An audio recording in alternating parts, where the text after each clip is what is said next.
We are pleased to be joined by Joanne Short, CEO of the YMCA of Montclair. That's my Y. It's a great Y. Why is the Y so great? The Y is so great.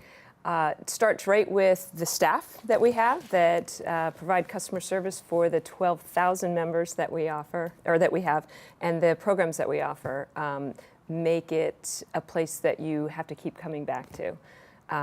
There's a lot of different industries within our business, the health and wellness, the school-age childcare, summer camp, all of those types of things are all rolled up into one. So if somebody says, who's your competition?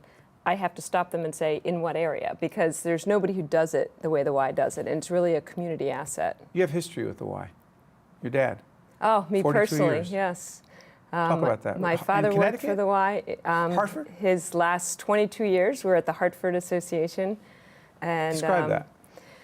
Well, he spent 42 years working for the YMCA. So as a Y kid, I used to hang out at the Y. It was my backyard. It's what I did every Saturday, every day after school. The staff basically raised me and taught me the values that are so near and dear to what the YMCA is all about. And it's interesting now because full circle, I'm now in the CEO office. The staff's children come into my office to see me only because I have candy on my desk. But but I love it because I think of that's who I was. How many years ago, and It's making a it special home. connection, isn't it? Yeah. It's funny. Growing up, I grew up at the Newark Y. Great. And then when I got to Montclair, our town, you begin to realize that there are two Ys in town. There's the family Y, where I tell you our daughter is. She can't wait to go to the other Y, the big kid Y. as she talks Graduate about. up. Yeah. Yeah, she really sees it that way. It's progressive, right? But she's done so many things at the Y, the family Y. She's learned how to swim there, as our other children have learned to swim there. Yeah. She's in the camp there in the summer. So I see her interact with other kids, and the point I'm making is that when people see the Y as a place that you go to work out, which it is, you begin to realize that it is so much more than that. So much more.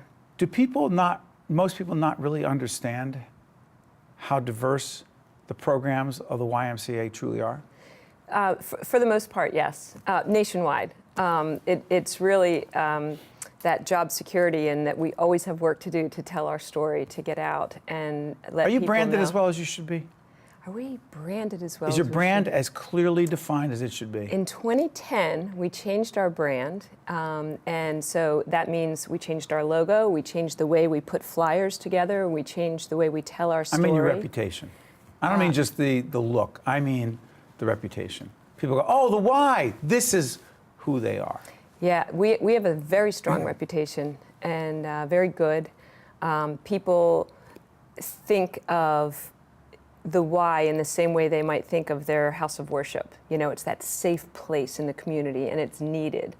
And so we can push off of that foundation to continue to stay relevant and keep offering what the community wants. Best programs. We have wonderful programs in in the health and wellness, in aquatics, in school-age childcare, and camping.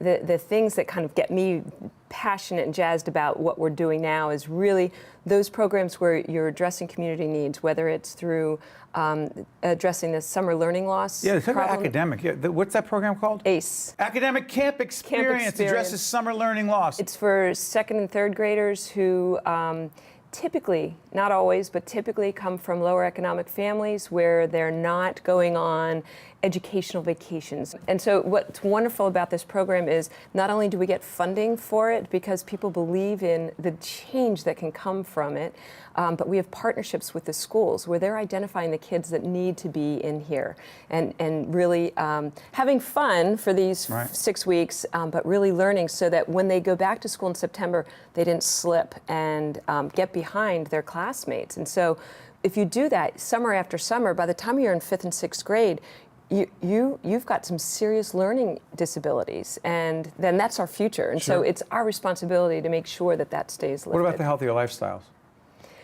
Specifically, what do you do? For youth, in terms of addressing the obesity epidemic that's been happening, there's many things that we're doing to address that. One in particular that I really get excited about is that Every 7th grader is offered a free membership at the YMCA through our 7th grade initiative program. So with that program, they get the free membership, and we want them to stay busy, working out, hanging with their friends. We offer programs that are the carrot to get them into the building, and then when they're there, we say, okay, now we're going to do these workouts and just keep them moving. We've found that essentially at about 7th grade, parents can no longer program for their kids. You know, up to that grade, like you're talking about with your daughter, okay, we're going to do swim lessons on Saturday. We're going to have ballet on Thursday afternoons. You can tell your children that, and they'll say, oh, okay, great, and they're excited. But by 7th grade, they say... We have 5th and 6th graders. We're right on that edge now. Yes. So at 7th grade, they're saying, you know what, I don't really want to do that. So then mom and dad look at the expense. It's about $100 for a youth membership. You know what, we can save that $100. Johnny doesn't want to go anyway. So all of a sudden, the child's not engaged in that kind of activity. So when we take the financial piece out of it and offer it for free, then Johnny goes with his friends and has this great time, and the healthy lifestyle gets set. And the trick is, how do you measure when they're in 8th grade? Do the parents sign them up again? The answer is yes. We're doing a series called Lessons in Leadership, where we ask certain leaders the most significant leadership lesson they've learned in their work. Yours, number one leadership lesson is, put you on the spot. Number one lesson is ask advice and gain a partner. So if I'm struggling with a particular issue and I know it's something that you perhaps are well versed in, I talk with you about it and you get very engaged and so interested in our issue that you want to join effort in making it successful. I've asked dozens of people that question, and that's the first time I've heard that. That's a good one. I'm learning through this. Thank you. Appreciate it. Good stuff. Joanne Short, CEO, YMCA of Montclair, great Y.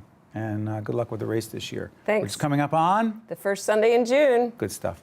Thanks, Joanne. Thanks, Steve. I'll be right back right after this. Thank you very much. The preceding program has been a production of the Caucus Educational Corporation, celebrating over 25 years of broadcast excellence, and 13 for WNET, NJTV, and WHYY. Funding for this edition of Caucus New Jersey has been provided by Investors Bank, Berkeley College, MagnaCare, Fedway Associates, NJ Best, the law firm of Gibbons PC, and by New Jersey Natural Gas. Transportation provided by Airbrook Limousine, serving the metropolitan New York, New Jersey area. Caucus New Jersey has been produced in partnership with TriStar Studios.